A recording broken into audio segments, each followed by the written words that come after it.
Hello' guys, কি খবৰ আপোনালোকৰ? আপোনালোকেতো জানেই যে ঘৰত বাই আহিছে আৰু বায়ে মোৰ কাৰণে বনাইছে পাস্তা। কেনেকৈ বনাইছে ব'লক দেখাওঁ দেই।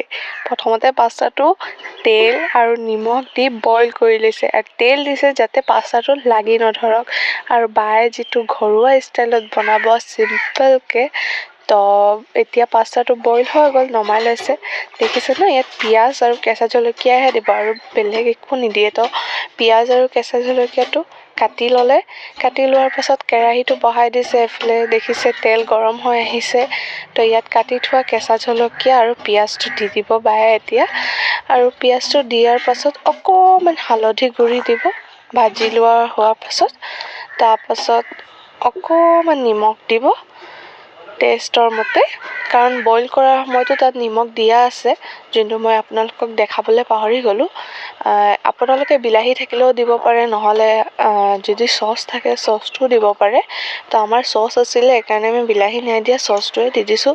চচটো কিন্তু টেষ্টটো বেছি ভাল লাগে। তো আপোনালোকে ট্ৰাই কৰিব যে চচটোৱে দিয়ক দিবলৈ মানে।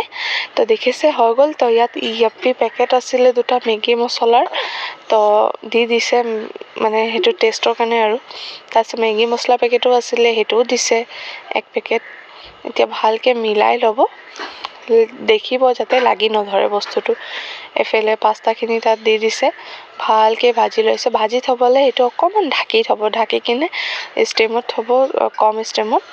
তাৰপিছত দেখিছেনে, এয়া আমাৰ পাস্তা ৰেডি। এইফালে বেটাক দিলে, বেটাই খাই বৰ মজা পালে। লাইক এটা কৰি দিব।